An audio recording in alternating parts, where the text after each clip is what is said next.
balik uangnya, banknya kemudian berat, bangkrut. Iya. Ini nasabahnya rajin bayar kembali nggak sih?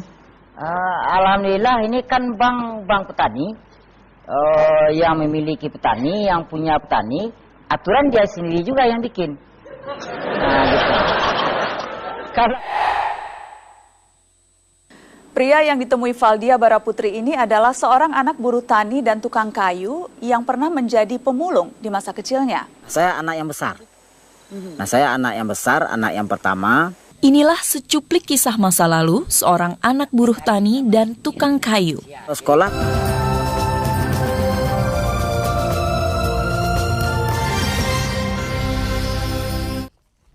Assalamualaikum. Hidup sebagai anak petani tak membuat Masril Koto berkecil hati. Pria yang pernah menjadi pemulung semasa kecilnya, kini semakin dikenal sebagai tokoh pendiri Bank Tani dalam bentuk lembaga keuangan mikro agrobisnis.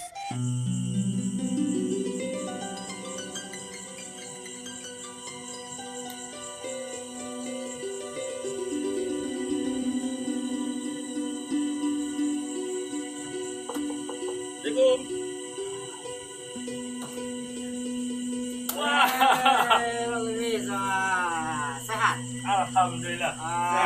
Ini habis maghrib ini kita ketemu ya. Ayo ini ngomong-ngomong. Lagi ngapain ini? Tadi saya ada lihat obat-obatan. Oh. Ini ya, ini mau kita ceritain. Oke. Ini menarik ini saya lihat. Wah, ini saya sehat. Ini buka lah dikit ini. Ya, karena suasananya. Ya, karena katanya pemerintah sekarang kalau bisa kita ngobrol-ngobrol itu di alam terbuka. Artinya bisa di rumah, bisa di taman-taman, di mana-mana. Nah, di sini nggak apa-apa kan?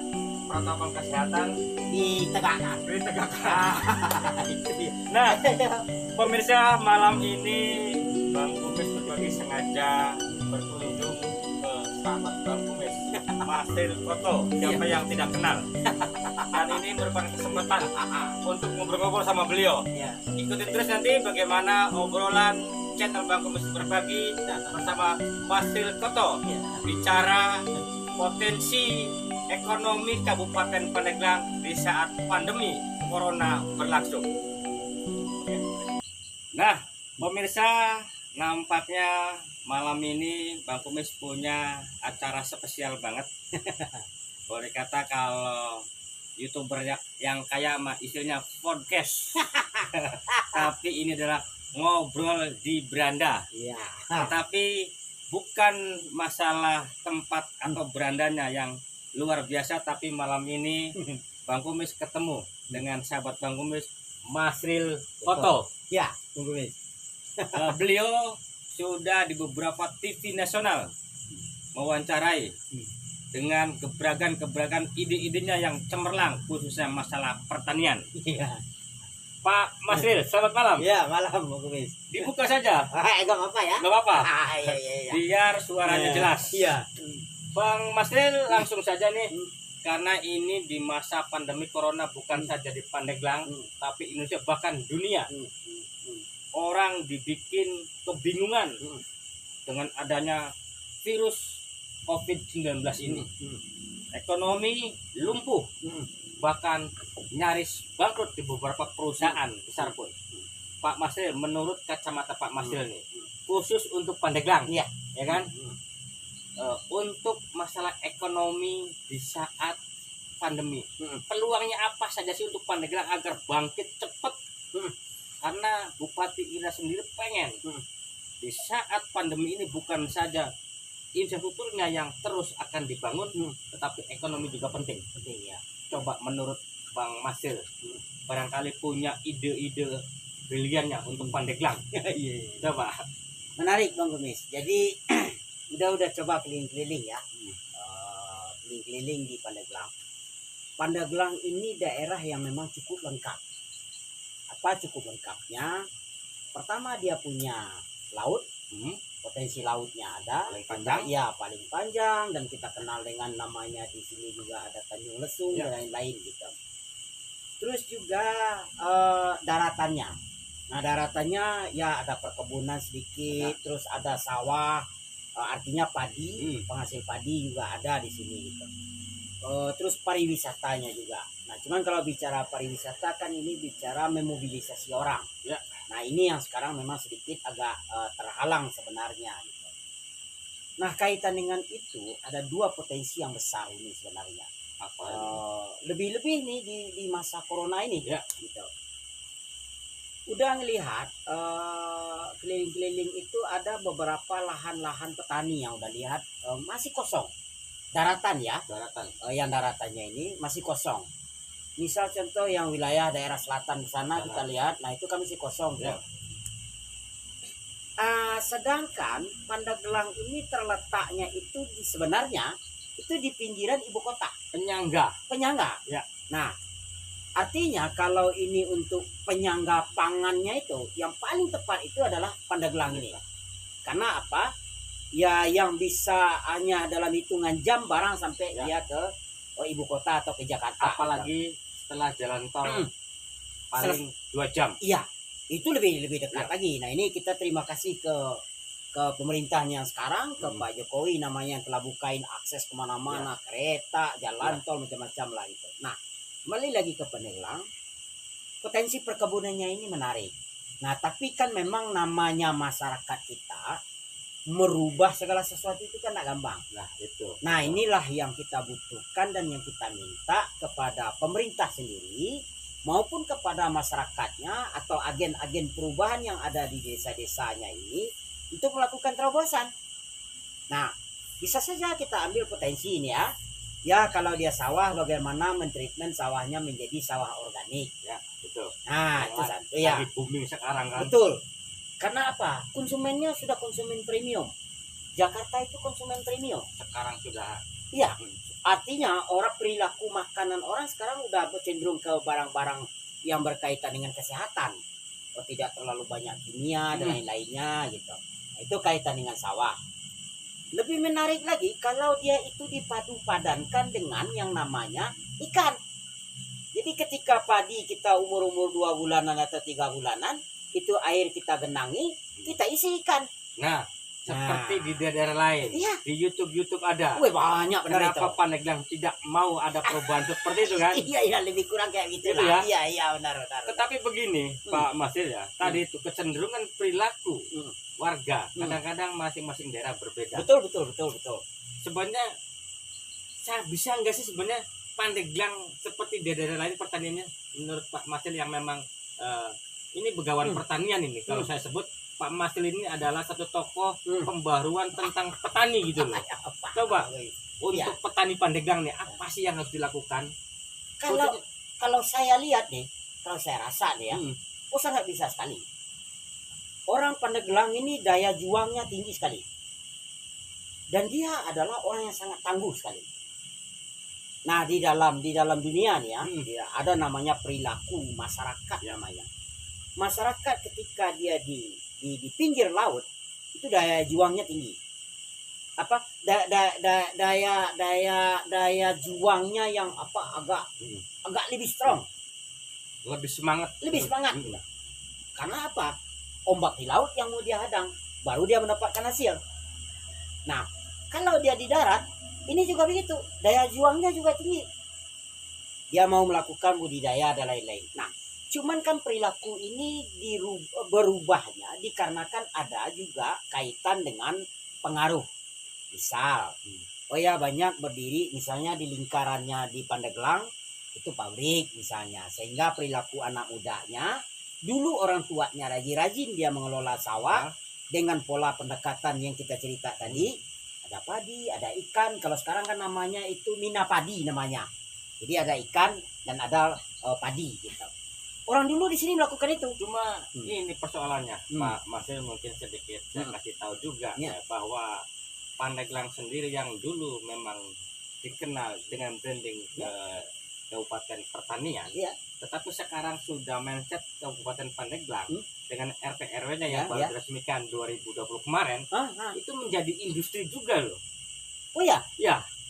Jadi para pengusaha-pengusaha investor sebenarnya silakan tinggal pilih saja di Pandeglang ini, karena Pandeglang sudah membuka menjadi bukan saja daerah pertanian, tetapi industri juga terbuka. Ya artinya kembali begini, bukan berarti industri itu ya, ini membayangkan industri ini Pak Bang Kumis. Bang Kumis jangan membayangkan industri itu seperti melihat gedung-gedung dan mesin-mesin. Betul. Industri pertanian juga bisa kita bangun di sini. Itu Ya, yang itu. saya maksud, Ya, ya kan? ya. Makanya peluang-peluang untuk para investor ya, yang disebut industri bukan hanya mengeluarkan asap yang menimbulkan polusi, Iya. tetapi tadi itu sektor pertanian, Iya, perikanan, iya. perkebunan, Iya. ya. Makanya coba nih, Pak Masil kan sudah keliling nih dari beberapa bulan, Iya, bahkan beberapa tahun kemarin, untuk Udah ada 3 mengetahui tahunan lah. potensi Pandeglang. Di saat pandemi seperti ini nih, apa sih supaya warga itu tetap bertahan, ekonominya lancar, tidak menggantungkan bantuan dari pemerintah yang nilainya hanya 600.000. Kita nggak mengharapkan seperti itu sebenarnya, Betul. tetapi ya masyarakat perlu juga, hanya sebatas doping. Betul. Ya kan? Betul. Coba menurut Sesaat lah. sesaat untuk jangka panjangnya nih, supaya warga itu benar-benar menjadi, kalau pertanian menjadi petani mandiri, kalau perkebunan mandiri, kalau perikanan menjadi perikanan mandiri. Coba kiat apa nih menurut Pak Masil? Ini kembali lagi tadi yang Bang Kumis sampaikan tadi. Artinya kalau kita lihat sekarang Pandeglang, dia sudah mulai membuka diri namanya. Membuka diri artinya ke sektor-sektor yang lain. Dari samping ada pertanian, ada apa dan lain-lain. Nah sekarang ada termasuk juga industri. Nah yang lebih menariknya Bupati yang sekarang ini dia menetapkan RT RW itu sebuah kemajuan yang sangat luar biasa menurut saya. Karena apa? Tentu beliau sudah paham dan sangat dalam sekali lah beliau untuk riset dan lain-lainnya. Ya pengkajiannya kaitan dengan pembagian kawasan. Oh ini kawasan pertanian, ini kawasan untuk nelayan, oh ini kawasan untuk industri nelayan, oh ini yang untuk industri yang besar-besar, misalnya seperti itu. Saya melihat mungkin kita bisa masuk ke industri pertanian. Karena apa? Beberapa wilayah yang kita lihat di Pandeglang kan ada yang sudah maju dalam tanda kutip nih ya, sudah agak maju menurut pandangan kita.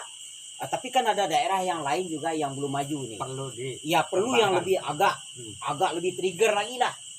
Ya Ibu Irna ini sebagai bupati, dia mesti agak berlari lagi lah, menggedor itu daerah supaya dia lebih berkembang lagi. Salah satu adalah daerah selatan ini. Nah menarik menurut saya, ini bisa kita dirikan dia di situ. Itu sentra buah atau industri buah. Bisa saja kita di situ ini. Saya potong Pak Masil. Bicara industri buah, sebenarnya di salah satu kampung di Panimbang, tepatnya Mekarsari, di situ sudah ada satu percontohan yang dibawa oleh Kementerian Pertanahan, yang disebut di situ ada kampung agraria. Sebenarnya tinggal bagaimana mengembangkan saja nih sebagai daerahnya, agar industri buah-buahan bukan saja di daerah-daerah lain. Pandeglang potensinya sangat bagus sekali sebenarnya.